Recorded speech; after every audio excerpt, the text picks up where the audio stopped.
Olá, tudo bem? Como vocês estão? Estamos começando agora mais uma edição do JNC Podcast e hoje a gente recebe nessa nossa série super importante de prestação de contas o vereador de Ribeirão Pires, Sandro Campos. Tudo bem, Sandro? Como é que você tá? Tudo jóia, Paula. Obrigado pelo convite, estar aqui no podcast. Uma boa noite a todos aqueles que estão nos assistindo também. Obrigado pelo convite. Eu que agradeço, porque a gente sabe que vereador, quando não tá na Câmara, tá na rua fazendo alguma coisa, mas parado vocês nunca estão. Então eu sempre agradeço o tempo que vocês tiram pra vir aqui conversar com a gente e fazer essa prestação de contas que é tão importante agora, né? Verdade. Sandro, eu queria começar do comecinho. Como é que foi que você se envolveu com política? Quando é que foi que você teve essa ideia de vou sair a vereador, vou me envolver com a política? Como é que foi isso? Bom, não nessa eleição, na outra passada, eu saí candidato, tive 370 votos, saí com a equipe do Saulo. Primeiro, fui pastor. Fiquei 12 anos pastoreando a igreja batista, fiz seminário e fiquei pastoreando a igreja por 12 anos. E já fazia um trabalho social, sempre fiz um trabalho social. E vi que, através do poder público, através da política, eu poderia alcançar outras áreas que eu não conseguia alcançar pela igreja. Então, eu creio também assim que deu meu tempo como missão. A missão como pastor, fiquei 12 anos à frente e precisava de novos objetivos, novos horizontes. Entendo que fechou um ciclo e o novo ciclo apareceu.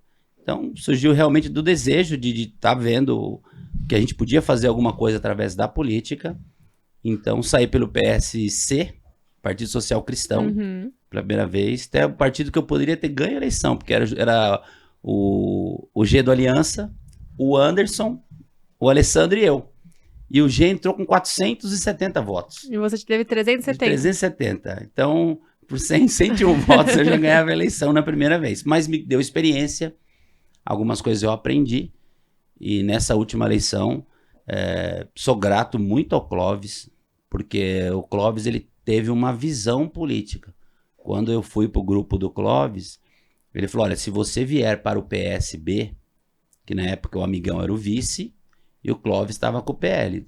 Então o Clóvis, ele olhou e falou, olha, você já foi bem na primeira eleição, sem estrutura, sem conhecer nada, e se você vier para o PSB, você tem chance. Se você tiver 600, ele sempre falava isso, se você tiver 600 votos, você está dentro. E a gente trabalhou muito para ter 600 votos, né? Sou grata a Sara, minha filha, Sara, coordenadora de campanha, ela tem uma visão que às vezes eu com 52 anos não tenho, mas ela por ser jovem, ela teve uma visão que eu não tive. Das redes sociais, trabalho com a juventude, isso me levou, dentro do bairro também, eu sou nascido no Jardim dos Eucaliptos, e dentro do bairro ali, a gente começou a se projetar dentro do bairro, e nós tivemos bastante voto no bairro, bastante voto também do público evangélico, é um público também, por ser cristão, me ajudou bastante, a gente conseguiu sucesso aí, e ganhar essa eleição, esse primeiro mandato. E não foi uma eleição típica, né, Sandro? Porque a gente veio numa pandemia, as pessoas com medo de sair na rua. Então, esse trabalho de mídias sociais foi fundamental para você acha? Nessa experiência da primeira campanha que você fez em 2016, é isso? Isso. E na segunda, quais foram as principais diferenças? Então, a diferença de 2016 para essa de 2020, justamente isso. As redes sociais fez toda a diferença, porque 6 meses antes da eleição, a gente não podia fazer campanha, não podia estar na rua. Então, as redes sociais fez muita diferença, lista de transmissão no WhatsApp, os grupos, fez toda a diferença nessa campanha da pandemia, as redes sociais. E serviu para a gente também como já uma experiência, um laboratório. Né? Tudo aquilo que a gente já teve que fazer na pandemia por uma questão que não tinha como fazer de outra forma, tinha que ser de redes sociais. Isso melhorou um pouco também agora. Quem entendeu isso, está trabalhando com as mídias. Os podcasts ganharam força. Nossa Senhora. Justamente na época da pandemia. Eu não sei se antes já era tão forte, eu não lembro. Mas a força mesmo ganhou força no período da pandemia. E no ano passado, né, gente, na eleição presidencial, que a gente estava vendo Lula e Bolsonaro se degladiando pelo público mais jovem, que é quem assiste o podcast. Exatamente. E eu sempre brinco aqui com o Bruno, né, Bruno? Que eu falo que a gente faz podcast rapidinho, gente, porque vocês são geração TikTok, vocês não têm paciência de ficar 1 hora ouvindo a gente. Tinha podcast que o pessoal ficava 12 horas, 10 horas, atravessando o dia à noite fazendo podcast. Pelo amor. E, Sandro, você falou que você é do Jardim dos Eucaliptos, tem uma forte bandeira ali também em Ouro Fino, e a gente sabe que Ouro Fino está sendo transformado, né? Sim, é verdade. Ouro Fino, várias obras foram feitas e estão em andamento em Ouro Fino. Como eu disse para você, eu nasci em Ouro Fino, né? Nasci em Ribeirão, sou de Ouro Fino, que nascido e criado lá. Meu bairro até meus 23 anos antes de casar é o Jardim dos Eucaliptos. Uhum. Então morei naquele bairro Jardim dos Eucaliptos, e é um bairro grande, que tem, se pegar o Eucaliptos, quando eu falo Eucaliptos, é União, Eucalipto, Rancho Alegre e Bandeirantes, são mais de 1000 pessoas que moram ali. Uhum. E as pessoas já gostavam muito do Clóvis, por questão de que ele asfaltou as ruas. Olha como faz diferença uma obra que foi feita há 20 anos atrás. E fez muita diferença. Isso me facilitou também na campanha lá, quando a gente estava na rua. Então, é um bairro que é praticamente todo asfaltado. Tinha algumas coisas que precisava melhorar. Então, tinha um campo de futebol que estava parado há mais de 4 anos. Então, assim que eu ganhei a eleição, a gente começou a lutar para melhorar esse campo de futebol. Nós começamos a melhorar as ruas que tinham asfalto, mas já estavam estragando, e começou a operação tapa-buraco, foi tapar. O nosso bairro do Eucalipto foi o primeiro bairro a colocar lâmpada de LED no bairro todo. Olha só. Então a gente batalhou por isso. Tem uma área lá que estava ociosa, nós criamos um parque, fizemos um parque ali também. As obras de asfalto ali no Eucalipto, tem um bairro chama Nova Ouro Fino, ele já foi todo asfaltado, todas as ruas, ali perto do CRAS, em Ouro Fino. Atrás do CRAS, todas as ruas foram asfaltadas, lâmpada de LED, já foi pintado. Então, pedido nosso, cobrando sempre, e o executivo fazendo. A UBS de Ouro Fino, eu lembro que assim que a gente ganhou a eleição, a gente assumiu o mandato, nós começamos a vistoriar algumas obras. Aí fomos para a UBS de Ouro Fino. Estava toda deteriorada. Você entrava na sala, no consultório, o teto estava todo podre, caindo, porta arrebentada, banheiro arrebentado. Parecia que você entrava numa coisa horrível. Então nós fizemos um documento, fizemos um requerimento pedindo para o executivo para melhorar aquilo ali. Foi feita uma melhora já de imediato, mas agora, esses dias, sábado passado, tivemos uma inauguração. Tá linda. E ficou linda a UBS. Até painel. Toda reformada, painel de LED, enfim, ficou jeito Guto de fazer as coisas, né? O bom do Guto é que eu falei isso foi a minha fala lá, que é importante isso também, de você entregar um equipamento para a sociedade, mas não só entregar um equipamento bom, mas se você puder entregar um equipamento tecnológico, um equipamento funcional, moderno, a pessoa vai se sentir melhor, o equipamento vai ser melhor para a comunidade, né? Certamente. Você sabe que eu acho muito interessante o Guto, porque assim, eu conheci o Volpe, eu fiz um podcast com o Volpe aqui, porque eu falei que quando eu tava com 23 anos e eu comecei no Diário do Grande ABC, o Volpe me pegou pela mão e me ensinou política, né? Porque o jogo de bastidores eu não conhecia nada. Sim. E é fundamental, quando você trabalha com política, conhecer o jogo de bastidores. E eu tinha uma visão também do Guto, enquanto vereador, que o Guto era sempre muito tranquilo. E ele tá fazendo as coisas, né, Sandro? Você tá trabalhando num ritmo feroz, ele não para, e ele delega, e ele passa... Gente, deixa eu parar, é a hora do banho da minha filha. Ele delega as coisas e ele passa pras pessoas, e eu vi ele conversando com o povo, e o que eu achei sensacional é que o cara falou assim, não, Guto, porque precisa fazer tal coisa em tal lugar e não sei o quê. E ele virou pra pessoa, e foi a primeira vez, gente, que eu já acompanhei vários prefeitos, foi a primeira vez que eu vi um prefeito fazer isso. Ele falou assim, cara...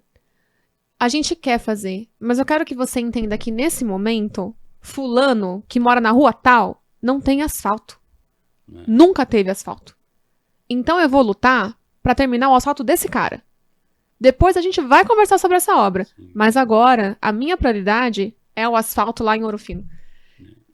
Sabe uma visão de não vou mentir? Eu achei isso tão interessante, porque andando com prefeitos por aí, eu já vi muita gente falando assim, ó, Paulinho, vem cá, Paulinho, ó, Fiotinha, anota aqui, e aí depois a gente fala, né? Depois a gente faz. Esse depois não acontece nunca. E o depois não nunca, acontece né? nunca. Então é um jeito novo de fazer política. Você teve que se adaptar também Sim. com essa mudança? Então, eu tive que me adaptar, porque no poder público a coisa não funciona do jeito que a gente quer. Você vê, a gente trouxe algumas verbas para a cidade, né? O deputado Caio França, que é do meu partido, que quando a gente ganhou a eleição com o Clóvis, era o PSB, é o PSB, estou no partido ainda. E o Caio sempre foi um grande parceiro meu. Sempre na campanha de deputado, nós trabalhamos para ele. Eu gosto muito da pessoa do Caio. Caio, eu vejo que ele é um deputado que corre atrás, que trabalha. Eu vejo as pautas, são pautas que a gente compreende que são importantes também. E o Caio mandou verba para nós aqui para a cidade. Então, assim, quando eu fui lá, ele falou, ó, acertamos a verba, tal, trouxe aqui, o Clóvis assinou. Eu falei, beleza, semana que vem já tá acontecendo aqui. E o negócio não Gente, foi, né? até essa verba chegar, porque é o processo moroso do poder público, né? Não depende nem tanto do prefeito, do vereador ou do deputado. O deputado libera a emenda, mas até ela realmente chegar na obra, é um processo que tem que ser feito, um processo legal.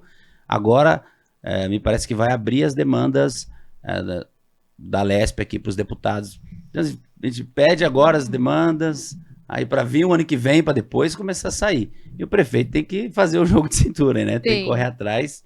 Uma outra obra bacana que está acontecendo na Eurofino é o campo de futebol. Sim. O CTT, eu lembro que na nossa campanha, o Clóvis sempre falava, a gente vai fazer o CTT de Eurofino. E eu catei essa fala dele. Assim que começou o mandato, eu já fiz documento também, registrei lá o pedido, a escola do Vaego, a cobertura da quadra do Vaego, que era Nossa, essa... Olha, quando eu fui lá fazer uma vistoria, logo em fevereiro, quando a gente ganhou a eleição em 2021, tinha um monte de ferragens. As ferragens para fazer a cobertura estavam lá no chão, com ferro, e aquilo fazia anos que estava ali. Então o Clóvis chegou, fez uma parceria e cobriu a quadra. Então, eu vi quando a gente, como vereador, qual que é a minha função? Fiscalizar, mas uma delas também é olhar o que pode ser feito e documentar. Por isso que nós chegamos agora, dia 28 de setembro, a 1000 dias como vereador. 1000 dias de mandato. Nós até fizemos um vídeo que fez bastante sucesso, dos nossos 1000 dias de mandato. 1000 dias, mais de 1000 documentos. Nós fizemos esses 1000 dias, mais de 1000 documentos assinados, protocolados, entre projeto de leis, indicações, requerimentos e ofícios. O ofício, eu acho muito importante o ofício, por quê? Nós temos a sessão na quinta-feira. Então, na terça-feira, eu tenho até terça-feira para mandar um documento para a sessão. Às vezes, eu estou numa terça-feira já, ou numa quarta de manhã, o munícipe me pede, olha, eu estou com um bueiro aqui, um buraco aberto, uma situação que não dá para esperar uma semana. Rapidamente, a gente faz um ofício naquele mesmo momento, já manda para a secretaria, já manda um WhatsApp para o secretário, para o diretor. No outro dia, já está respondendo o nosso ofício. Então, nós optamos por trabalhar mais com o ofício, porque atende mais a população. É até interessante, quando chega na época, perto da campanha, os vereadores fazem um balanço. Quantos documentos tem na Câmara?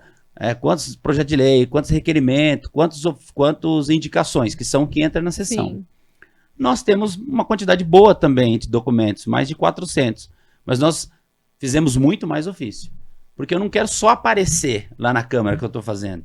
Eu prefiro que o morador olhe para mim e fale, puxa, eu fiz um pedido para o camarada, e ele respondeu. Ele não quer saber se foi ofício, requerimento ou indicação, ele quer que funcione. E aí você fez esse da quadra, da cobertura? Não, da cobertura foi requerimento, porque era um processo maior que envolvia a prefeitura, recurso. A gente usa os ofícios quando são coisas mais rápidas. Mas eu lembro que o Clóvis respondeu, né? O Clóvis conseguiu rápido. Não, a quadra foi muito rápido. Acho que foi no primeiro ano já, no segundo ano já começou a cobrir a quadra. E algo que ficou esperando há muitos anos. E não só a quadra, reformou praticamente toda a escola, foi reformada. Ficou bonita. Nós tivemos uma festa agora na Edir Maria, que é uma creche que tem um pouquinho para frente, né? O diretor Marcos, que é diretor lá. E nós estivemos ajudando na festa, trabalhando mesmo na festa. E a escola tá linda, tá bonita, tá bem cuidada. E aí você pediu também o gramado sintético que tá sendo entregue agora, que disseram que tá lindo. Eu tive lá esses dias, o Guto até me ligou e falou, ó, vamos lá que a gente vai inaugurar, vamos testar a iluminação do campo. Ai, gente, que emoção. Mandou uma mensagem pra mim e falou, vou na hora, fui de noite lá. Até o Franco foi também. E a gente foi ver a iluminação do campo sintético. Não, o campo vai ficar muito bom. E é um pedido, eu fiz um pedido, esse sim, nós fizemos um requerimento para colocar grama, colocar iluminação, tirar aquele muro, porque antes quando você passava tinha um muro que não dava para ver nada. Então essa ideia foi muito jóia, esse projeto. E esse projeto do CTT, o Guto tinha ele já Em 2020, no finalzinho do ano 2020, eu tinha ganho a eleição.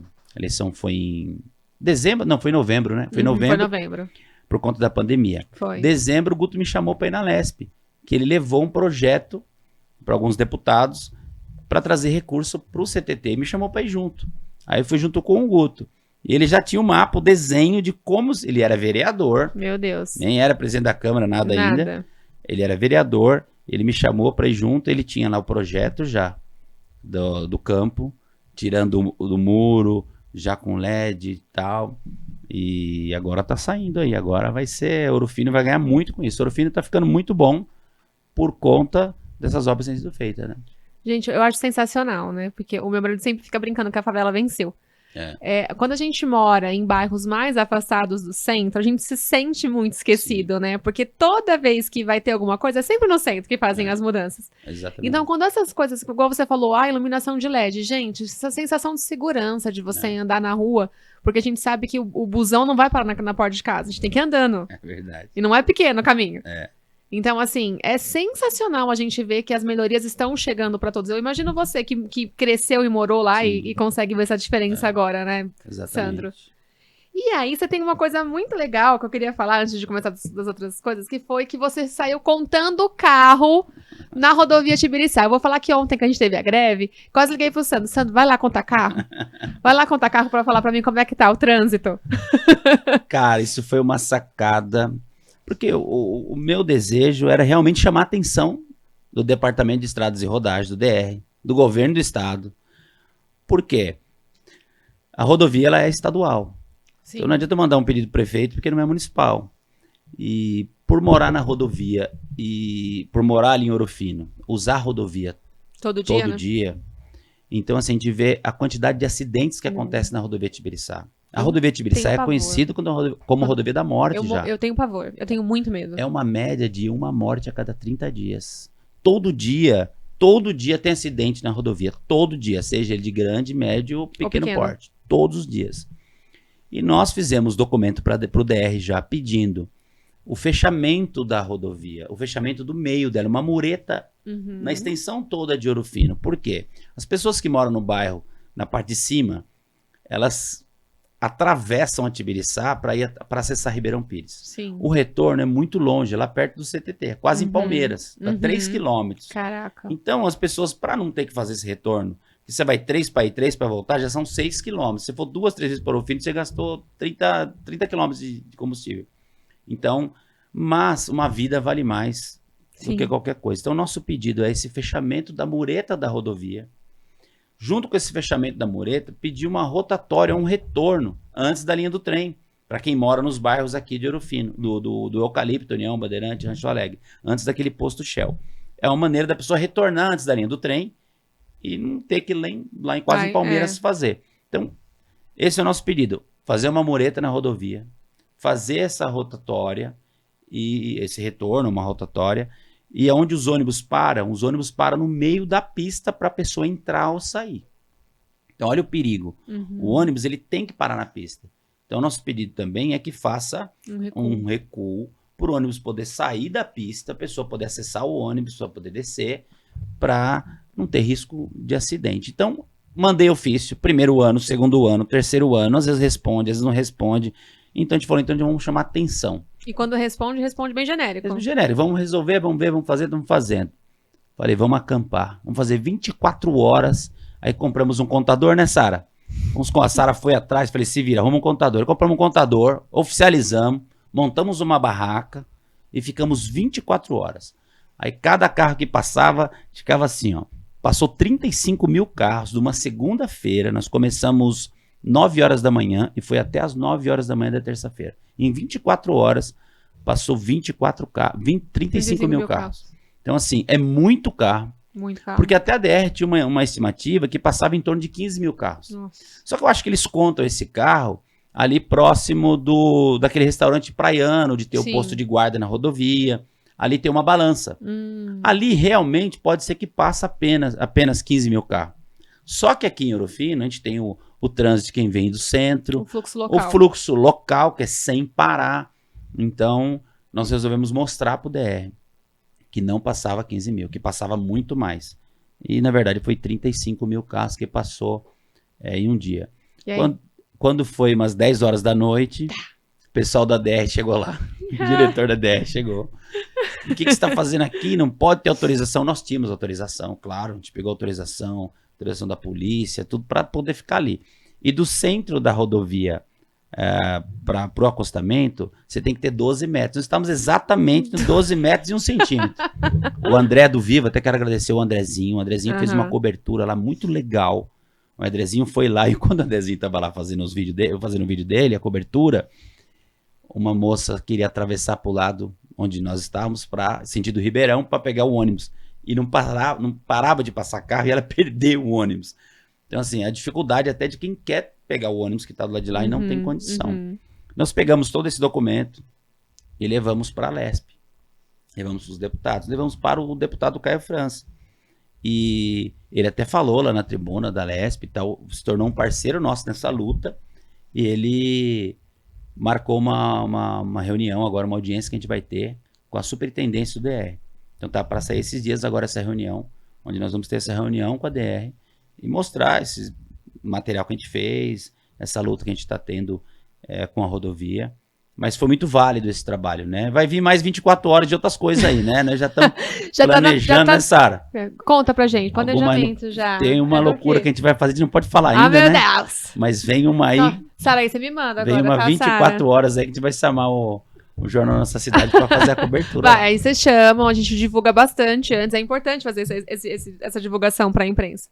E é o que você falou, gente. Eu acho, desde a minha época de faculdade, é extremamente perigoso aquela região. Principalmente porque tem muita casa de veraneio, né? Muito churrasco de final de semana, que o povo dá uma enchida, uma calibrada, né? E aí, na volta, a coisa já não sai como deveria. Eu acho a região muito perigosa.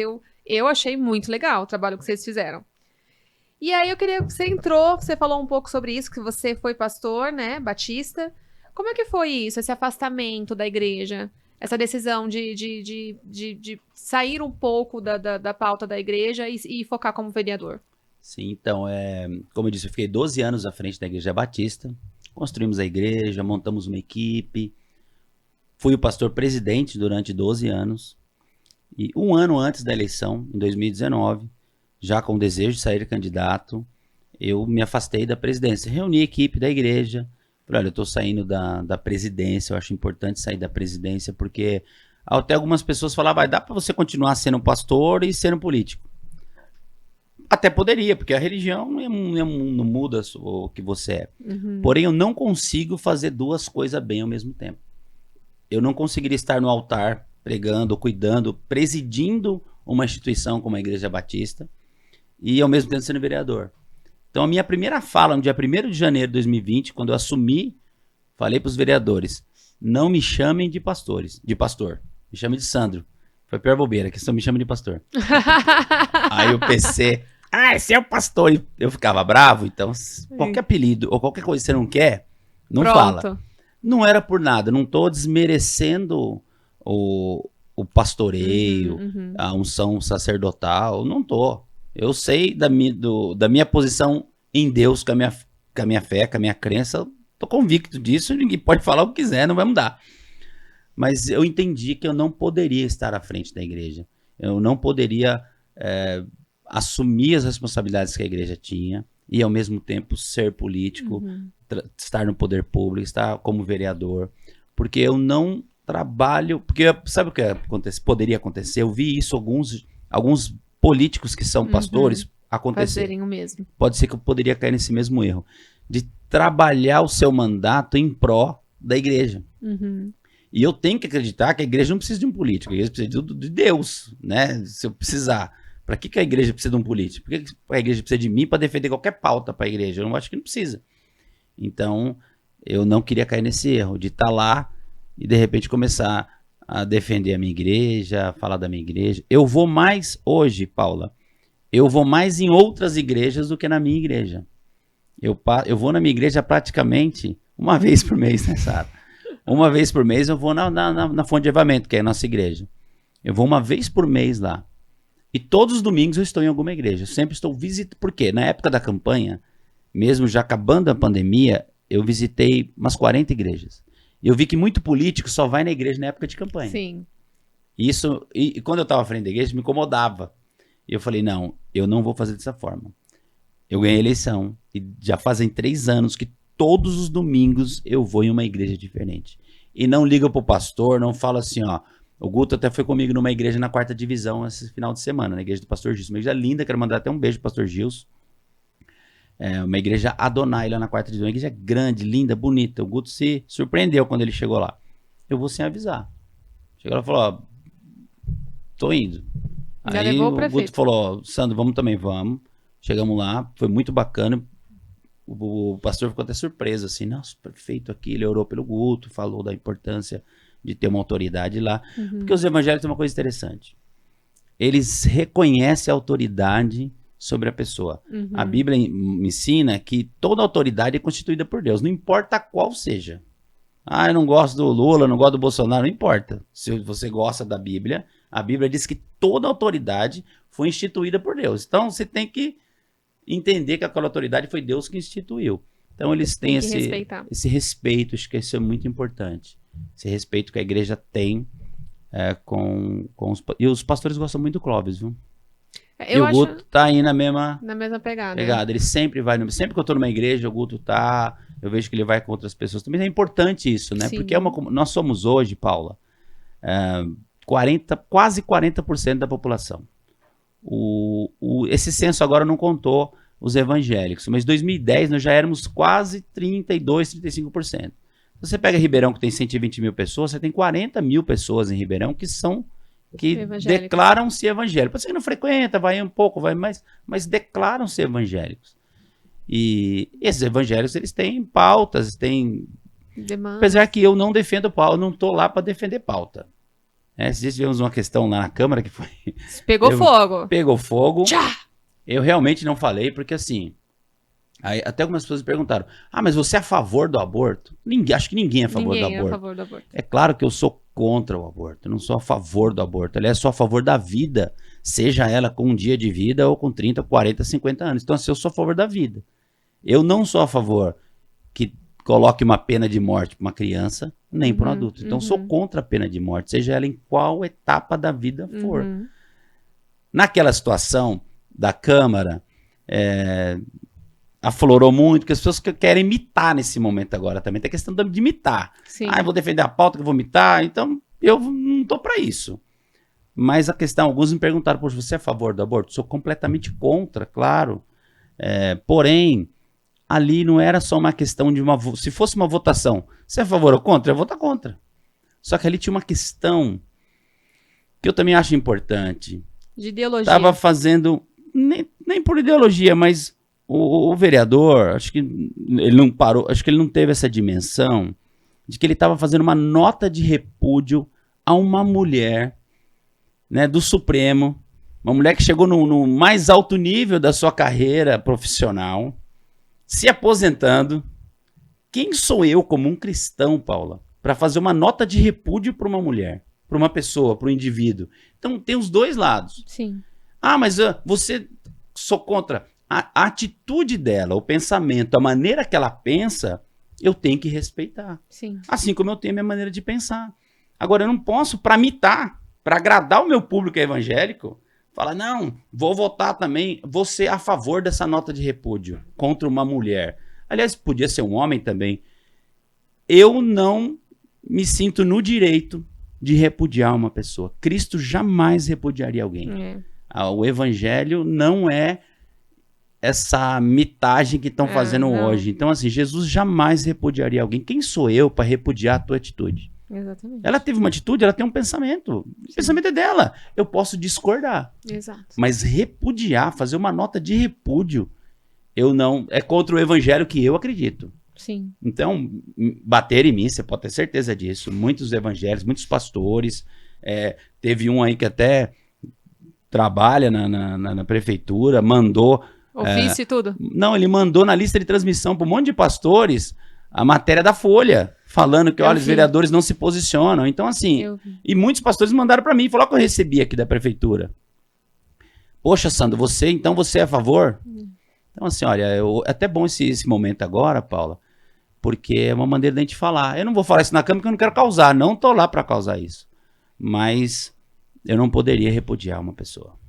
Não, Vai contra os princípios que eu acredito. Não, tá totalmente correto, né? Eu acho importante a gente falar, eu escrevi isso pro jornal hoje, a edição saiu esse final de semana, que o Papa, né, o Papa Francisco, ele recebeu diversos questionamentos de diferentes cardeais do Vaticano, questionando a respeito da bênção para homossexuais, casais homossexuais. E ele falou que tem que dar bênção. Sim. Aí todo mundo, tipo, oh, como assim, né? O padre falando isso, ele falou assim, olha, casamento eu não vou fazer. Sim. É pecado? Ele falou assim, eu acredito que seja pecado. Mas igual você disse, não cabe a mim o julgamento. Se eles estão aqui me pedindo a bênção, eu vou dar a bênção a eles, porque Jesus faria o mesmo. Então eu entendi que é nesse sentido, né? O que Jesus faria, né? Exatamente isso. Então, eu vejo que são pautas que as pessoas vão pegar esse gancho aí para querer falar de direita, de esquerda. Eu simplesmente estou pouco preocupado com direita e com esquerda. Confesso para você que quando eu vi, eu não consegui entender por que trouxeram essa discussão para a Câmara, né? Não tinha essa necessidade. Não tinha essa necessidade. E a coisa saiu de controle, né? Num grau, assim, eu fiquei um pouco assustada. Eu vou falar uma coisa aqui que eu vou apanhar. Não, então não fala. Os pastores, eles são muito de direita. Né? Sim, eu vi isso na campanha, para a campanha presidencial. Porém, nós que estávamos na rua, Paula, a gente via que os membros da igreja não eram de direita. Os membros a gente via, falava, mas a eleição foi roubada. Não. Nós estávamos na rua. Vocês a gente viu quem as pessoas iam votar. Hoje em dia, o pastor ele tem o seu papel extremamente fundamental de ensinar a palavra, de ensinar o que Jesus ensinou. Mas quando ele entra num outro caminho, as pessoas já ficam com o pé atrás. Então, eu acho que o movimento que foi feito foi mais ao contrário do que a favor. Sim. Porque as pessoas que nós víamos, e eles ficam bravos quando eu falo isso. Não, meu membro votou no... Olha, para nós eles falavam. Para você, às vezes a pessoa não tem coragem de falar pro pastor. O voto é secreto, né? Mas pra gente o pessoal falava, entendeu? Entendi. Então, assim, eu não me posiciono nem à direita nem à esquerda. Eu prefiro olhar pro alto. Partido Social Brasileiro, é isso? O PSB? Partido... O Samuel, o enfermeiro, falou que vinha hoje, não veio, Samuel, ó. Samuel é gente boa demais. Samuel é um guerreiro, um parceiro, um vereador que corre demais. É do meu partido também. Ele falou pra mim, ele falou assim, eu vou lá falar junto com o Sandro. Ele é do PSB. Eu falei, não, um pra cada dia, você tá louco? E aí eu queria, voltando a fazer esse balanço de mandato, que você falasse um pouco do projeto do Banco de Alimentos, que você fez na época da pandemia, que também foi fundamental na cidade. Ah, legal. Aliás, o nosso primeiro projeto, a gente acabou de chegar, fizemos um projeto trazendo para a cidade o Banco de Alimentos. E o prefeito sancionou de imediato. Nós estávamos no ápice ali da pandemia, as pessoas precisando de cesta, de alimentos, dificuldade ali para trabalhar. E foi fundamental o trabalho. Quero até mandar um beijo para a dona Lígia. A dona Lígia fez um trabalho muito bom nesse período da pandemia. O contato que... A afinação que ela teve com a esposa do Dória, como é o nome? Bia, né? Bia Dória. Bia Dória. E ela conseguiu mandar muita cesta do governo do estado. Nós fizemos vários movimentos de entrega.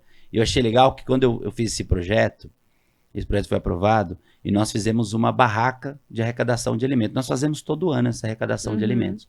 E vários vereadores também se sensibilizaram e começaram a fazer essa barraca de alimentos. Então, vários vereadores, acho que quase todos os vereadores fizeram essa arrecadação. Nós juntamos na Câmara, todos os vereadores, junto com o Guto, e o presidente Guto estava na época, era o presidente, e juntamos todo mundo, e todos os vereadores foram trabalhando, fez uma grande movimentação de arrecadação. Então, foi muito bacana esse projeto também que foi aprovado. E aí você tem eu nomeei o projeto hoje, tá, gente? Projeto Mãos à Obra. Isso? Eu adorei. Mão na massa. Adorei. Mão na massa. Adorei a ideia. Conta como é que ele é. Projeto Mão na Massa, ele veio de algumas necessidades. Às vezes a gente tem, por exemplo, uma praça, a gente tem um campo de areia lá no Rancho Alegre. E o campo de areia porque a gente sabe que a cidade foi abandonada durante muito tempo. Então, imagina você reconstruir uma cidade, fazer asfalto, fazer hospital, né? Fazer o CAISM, reformar as UBS, e reformar tudo, e não tinha nem cadeira para sentar. Enfim, a cidade estava toda deteriorada. Quando nós chegamos no Fundo Social, em janeiro, não tinha nada no Fundo Social. O roteador, os telefones, nada, não tinha nada. Nem mesa, não tinha nada. Então, imagina o processo para restaurar. E assim também tem algumas áreas públicas hoje ainda na cidade. Então, no Rancho Alegre havia uma quadra de areia. Essa quadra de areia precisava dar uma melhorada na quadra, precisava pintar. E nós, junto com o Anderson Greco, secretário de esporte, nos ajuda. E nós fomos lá, levamos a Sara, Jéssica, Paulo, Cláudia, minha equipe, que a gente chama Equipe Dinamite. A gente batizou ela de Equipe Dinamite, que é explosiva. Ninguém consegue segurar uma dinamite na mão. Essa é a ideia, né? Aliás, nós aprendemos isso com o Minhoca. Olha. O Minhoca, nem conheço o Minhoca pessoalmente, mas nós admiramos o trabalho do Minhoca. É demais. O Minhoca tem umas sacadas bacanas, né? O Rafael sempre fala dele, Rafael Betega. Aí, ele tem umas sacadas legal. E a gente pegou essa sacada que ele falava que foguete não tem ré. Foguete não tem ré. Puxa, que legal, cara, foguete não tem ré. Aí eu falei, puxa, aí nessa, quem que segura na mão? A dinamite, ninguém segura a dinamite na mão. Então montamos a equipe dinamite. Então a gente vai, junto com a nossa equipe, uma vez ali por semana, cada 15 dias, a gente pega uma área pública e dá uma melhorada. Nós soldamos, colocamos a rede, pintamos, arrumamos uma praça agora no Jardim Petrópolis, onde nós pintamos, reformamos. Fizemos um escadão também. Um escadão com mais de 40 degraus. Meu Deus, fizemos Sandro. ele. Essas meninas carregando cimento, carregando massa e virando massa, ó. E as meninas põem a mão na massa. O pessoal trabalha. E tem mais coisa por aí, né, Sara? Tem bastante coisa que a gente vai fazer ainda. Então podemos esperar. Vou esperar receber você de volta aqui para falar mais. É tem isso. Bastante coisa ainda aí. Gente, é isso. Nós já estamos com 36 minutos de podcast. Eu já falei que vocês são de geração de TikTok e não conseguem ficar muito tempo aí. Então, eu queria muito agradecer, Sandro, pelo tempo que você trouxe aqui pra gente fazer esse balanço de mandato, que eu realmente acho fundamental para que a gente saiba o que está sendo feito na cidade. Porque a gente tem essa coisa também, né? Que a gente só enxerga o que está sendo feito no nosso bairro. Então, vamos fazer do todo, vamos trazer cada um que trabalha no bairro para saber como que a coisa tá andando. Então, muito obrigado pelo tempo que você dispôs pra gente para contar isso aí, tudo que você tem feito lá na Câmara. Obrigado, eu que agradeço esse espaço. Parabéns pelo podcast. Parabéns, Paula. Você é uma pessoa muito comunicativa, bacana. A gente começa a conversar com você aqui e você faz a gente soltar as coisas. Então, poderia ficar várias horas aqui. Parabéns, obrigado. Pessoal aí do Jornal Nossa Cidade, parabéns por essa iniciativa. Obrigada. Obrigada a vocês que ficaram aí com a gente. Se vocês ainda não curtem a nossa página, por favor, curtam. A gente é pequenininho, a gente depende de vocês. Então, curtam, compartilhem, passem para os amigos. Vamos aumentar, vamos bombar a nossa audiência para que quando a gente chegue na eleição, a gente tenha bastante visualização e consiga trazer os prefeitos aqui, entendeu? Ó, importante pra gente. Então, obrigada a você que ficou aí com a gente. Até a próxima. Tchau, tchau.